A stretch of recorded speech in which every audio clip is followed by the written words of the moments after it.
Okay, welcome back mga scalper. Another technical analysis for BTC. And wag na nga nating patagalin pa. Daily time frame is isang red candle and average yung volume.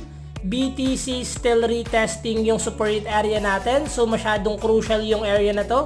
Dahil na the moment bumalik yung BTC below trendline support, is possible fake out yung magiging kalalabasan ng breakout ng falling wedge natin. And silipin na natin yung possible scenario sa lower time frame. So kung makikita natin BTC sunay downtrend momentum, bakit? Meron tayong first high, lower high, and another lower high. So the moment na mag-retrace yung BTC sa trendline resistance natin and pakitaan tayo ng another rejection, possible this is only a continuation ng downtrend momentum. But the moment na basagin nyo yung previous lower high and magkaroon tayo